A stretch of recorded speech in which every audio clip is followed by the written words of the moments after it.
All right, everyone, welcome back into another props video. Give me a touch on the top prop bets for the NBA Summer League this Monday. Let's go ahead and jump into it.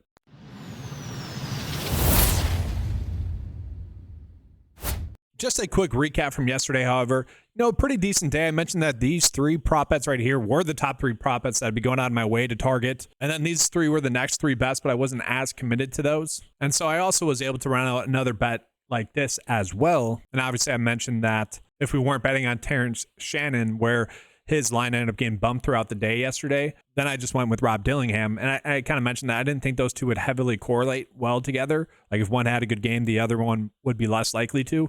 So luckily this hit, but overall a pretty solid day yesterday. And today is looking like it could be a decent day as well. And so let's go ahead and get into it. Looking at it, guys, we have Miami versus OKC. This is about a 181.5 for the over and under. Miami's going to be favored by 7.5 points, though, and that's where we do start to worry about blowouts. One of the reasons why the Cleveland prop bet Tyson didn't hit is because they didn't really need him or the starters to play that much in the second half, Cleveland that is, because they blew out the Bucks. And so I will say there is slight concern that maybe Jaquez does get limited with his minutes. In the first Summer League game this year, he did play 31 minutes and just went off as you would expect him to do. Now, Jaquez is someone that has seen his lines rise throughout the day today. We're getting it at 33.5 for his PRA. I would still argue that is a little bit too low.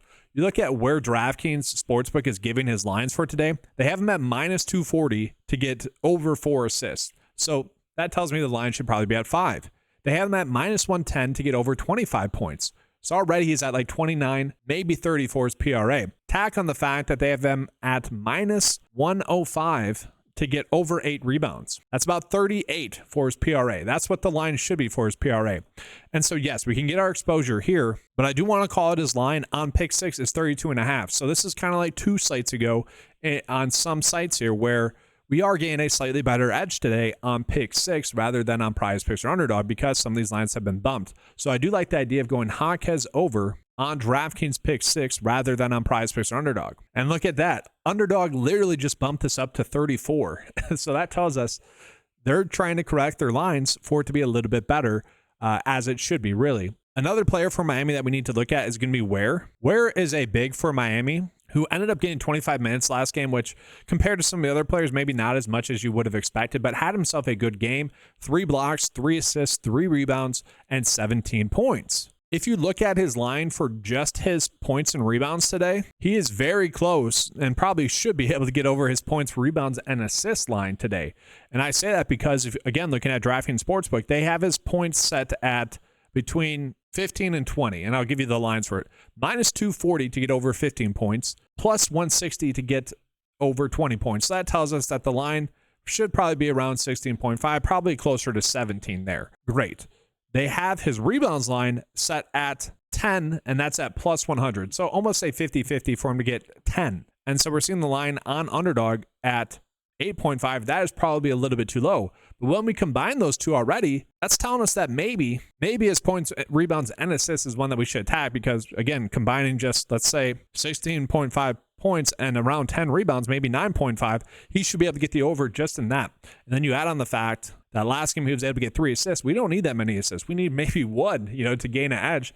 So that's a bet that I don't mind. That's a bet that we can actually run out on PrizePicks or even better on Underdog. I guess, no, it would be PrizePicks. PrizePicks has us at 25.5 now. So that's an edge that we have. That is a bet that we're going to want to make. And now we jump onto the other side of the basketball for this game. We got Dylan Jones, okay? And again, the one thing that we want to be looking at with Summer League is predictable minutes. And I will say with Jaquez, it's like you already know the guy is a stud. He would start for basically every team in the league. Kind of worried that his minutes might not be there. Typically speaking, though, we see at least players play heavy minutes in 2 games, players like Jaquez, that being said. So there is a little bit of a worry for that. Whereas a player like Dylan Jones, we saw him get 29 minutes. I think we can accurately suggest that he's going to get around that same minutes again.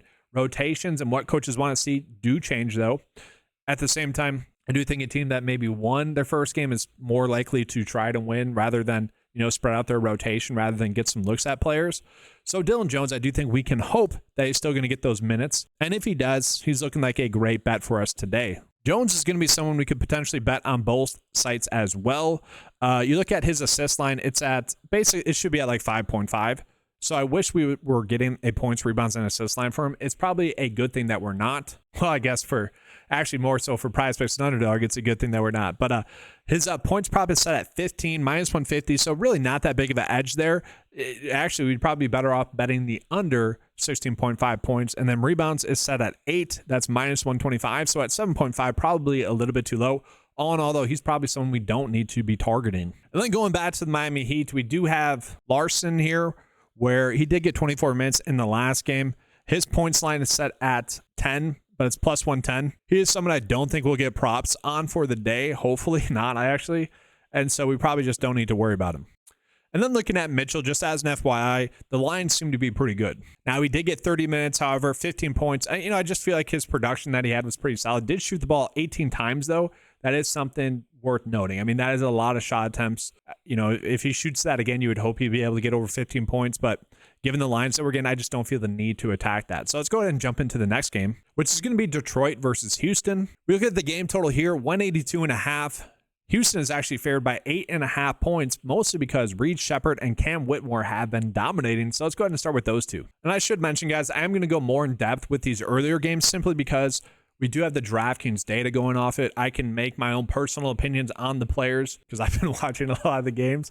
But also, it's good to see the other lines from DraftKings coming in as well, their sportsbook, to be able to maybe better gauge the lines that we're getting. And we are getting them for the first two games. And also, we should be getting more lines later, but again, these are the ones that we're getting lines for, so let's touch on those. So I mentioned Reed Shepherd, just having, he has been playing extremely well and very smooth. I don't know if this is a bad take. He kind of reminds me a little bit of TJ McConnell, where we all know TJ McConnell is not an elite player. He's never going to be the star of your team, but you can get star production out of him. You can get elite player production out of him.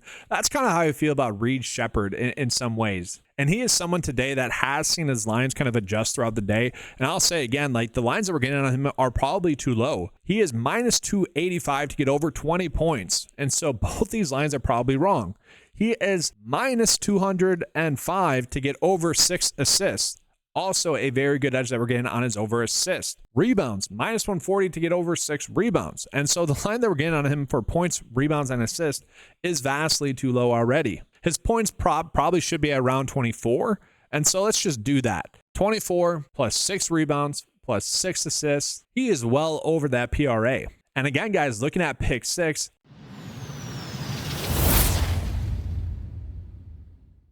that's going to be a line that we want to exploit. It's just too good of a line to pass up on. And so far, we got good prop bets early on, and we're going to toss in Cam Whitmore in there as well. We'll touch on why. Now, I do think with Houston, maybe there's slight concern that Whitmore could potentially get his minutes limited. I don't think we have to worry about that with Reed Shepherd. At the same time, I do think they are probably trying to win the G League Summer League if they can.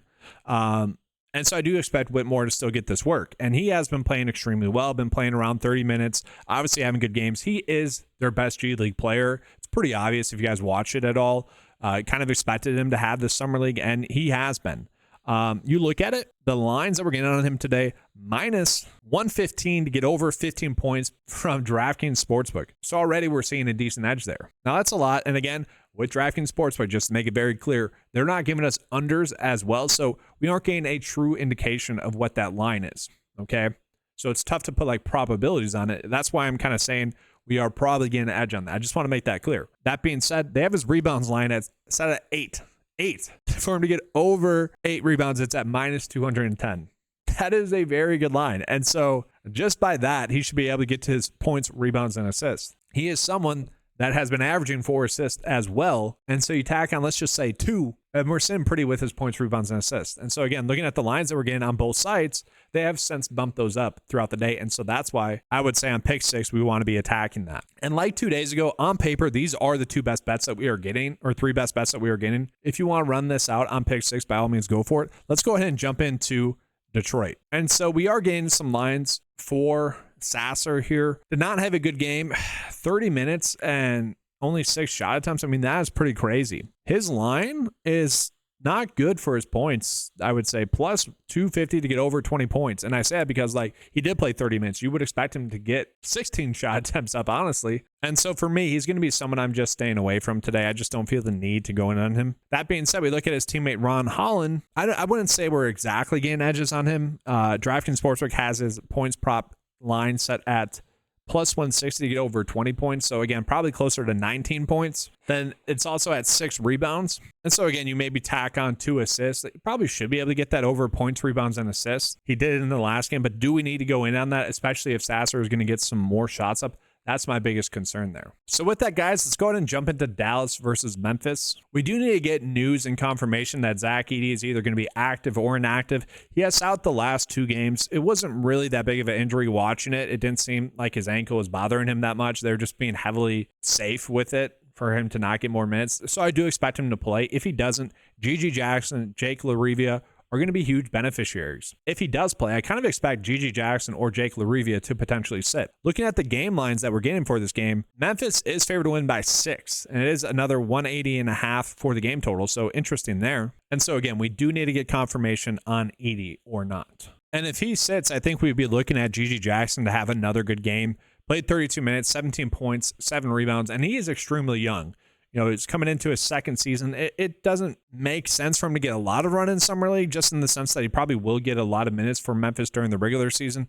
At the same time, he is still young enough to the point where they probably just don't care. So I think we should be safe on him minutes wise. And that is why Underdog is not giving us our lines yet, though, just yet, because we don't know whether or not Edey's going to play. So we're taking a guessing game here. And so we look at Jake LaRivia, who has looked good thus far this preseason when he's played. He is someone that could go off as well. So he sat out last Wednesday's game. We don't have to worry about that.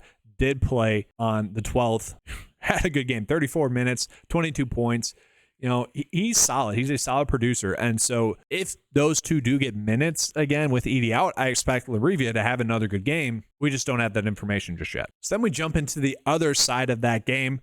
We got some players from Dallas here that, you know, are okay. Prosper is someone that went 2 for 11, but still managed to get to 11 points. A lot of that is due to him making 7 out of 8 free throws. You really don't expect him to go 2 for 11 and 0 for 4 from 3-ball range as well. We look at the lines that we're getting him. 14 for points does seem to be a little bit too low for him, especially if he's going to continue to get those minutes. Now, DraftKings Sportsbook, they only have him at like plus 110 to get over 15 points. So that tells us that the line of 14.5 is probably correct, but I do think this has a strong chance of at least being a push. I think he's a better player than what he showed. At the same time, while he was struggling, you had Brandon Williams really just going off. 31 minutes, 21 points in that game. And so he's someone that could go off again. And then you have AJ Lawson, who also played a decent amount of minutes. 16 shot attempts for him, 16 points in that game. So I wouldn't be surprised to see him have another good game. If you guys are looking for a bet from this game, Brandon Williams over points on pick 6 is the biggest edge that we are currently getting. So from there, going to be a little bit quicker here, guys. Looking at it, we got Philly versus Portland. Philly gave Jeff Dowtin kind of some surprising minutes, 28 minutes, had himself a very good game. McCain is someone, obviously a rookie, that kind of has looked good. He didn't have a shot going in this last game. In the previous games, he had been playing well, though. Then you do have Ricky Council, who is a very good basketball player, 7 for 17. Not the best shooting, but still managed 24 points there. He is someone that I do think is a very good basketball player. And I don't really worry about Portland's defense too much. I kind of expect him to have another good game. But I would say that the lines that we're getting them are probably more correct. I do think over 25 or 20.5 points would be the line I would want to roll with. At the same time, probably feels like we're forcing it a little bit. Really, one of the better bets that we're getting in this game is actually going to be with Chris Murray. And he is someone that did struggle in the last game. I was a little bit shocked at that. But he is someone who has his points, rebounds, and assists at 18.5 on both PrizePicks and Underdog. So on DraftKings Pick 6, it's at 17.5. Again, that's a decent edge that we are getting. And he is someone that does make sense to get minutes. Only 9 shot attempts, only 9 points. Really didn't have a good game. So it's up to you guys. I would expect him to get a little bit more shot attempts up. But if you guys didn't want to use that, I would get it. Do want to point out that they did recently sign Bryce McGowens to a 2-way contract. I don't know why he would play a lot in these games. He's kind of established, I would say. They probably need to still get looks at their younger guys like Rupert here, where he actually had a surprisingly good game. I could see that flip with him and Chris Murray, though. And we are getting some other prop bets in this game, but personally just not seeing a big edge there. So let's go ahead and jump on into the next game. So the next game really just depends on the minutes for Keontae George. Did not play in the last game that they had. Did play in an earlier game where he really went off. That was not an official Summer League game. I believe that was the California Classic. Anyways, though, him playing or not really does matter, because I think Isaiah Collier really has looked good thus far. 5 for 13, not the best there, but still managed 12 points, 7 assists, 2 rebounds in that last game. And so he is someone that you would expect to soak up the usage if George is going to be out again. Again, we don't have that information just yet. And I really don't mind his lines that we're getting. I think I would be favoring the overs here. At the same time, we are gaining a decent edge, more so on pick 6 then, where his line is at 22.5 for his PRA. That would be the bigger edge that we would go with. Again, though, that is very dependent on George playing or not. And then that's kind of it for players for Utah. The predictability is a little bit low there, I would say, for them. Kind of same thing for Sacramento. I could see them spreading out the minutes here. Keon Ellis had himself kind of a bad game. 4 personal fouls, 5 turnovers, only 7 points. He is someone that should be doing better than that, and I would expect him to. He did better than that earlier on. You have Mason Jones, who played decent as well. And so for the most part, I just don't see a reason to go out of our way to target anyone from the Kings. So let's jump into the last game on the slate. That's going to be Boston versus the Lakers. Got to figure out what to do with Bronny James. He had an interesting game, and his lines are extremely low for the amount of shot attempts he's getting up. He was able to get 8 points while going 0 for 8 from 3-ball range, 3 for 14 field goal wise. The thing with it is his 3 balls that he was shooting, none of them were really that forced. And so say what you want about Bronny James, but you get someone that is close to an NBA talent. Let's just say that. Some open looks from threes, you expect them to make it. And the fact that he had 0 assists last game was also a little bit alarming to me.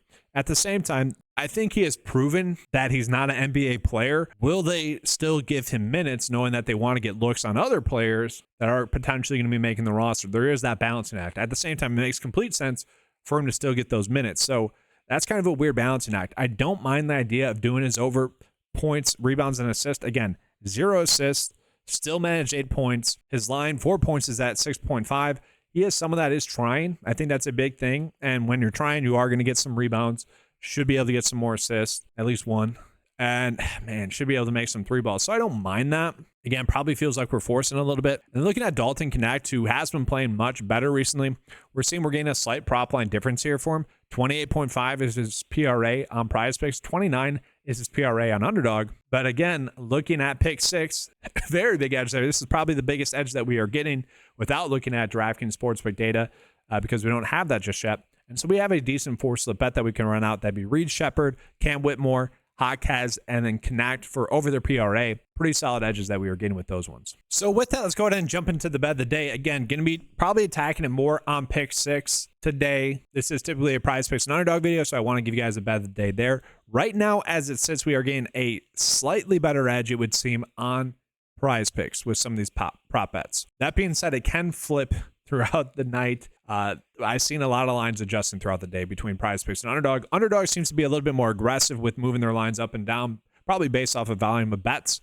So that's kind of a maybe more wait and see approach, but let's go ahead and get into it. So again, Ricky Council, I do think he's going to be a guy that's going to get a lot of minutes. Again, I really like how he looks. 20.5 points does seem to be a little bit too low, especially going against Portland. DraftKings Sportsbook did just get the odds on him to get over 20.5 points.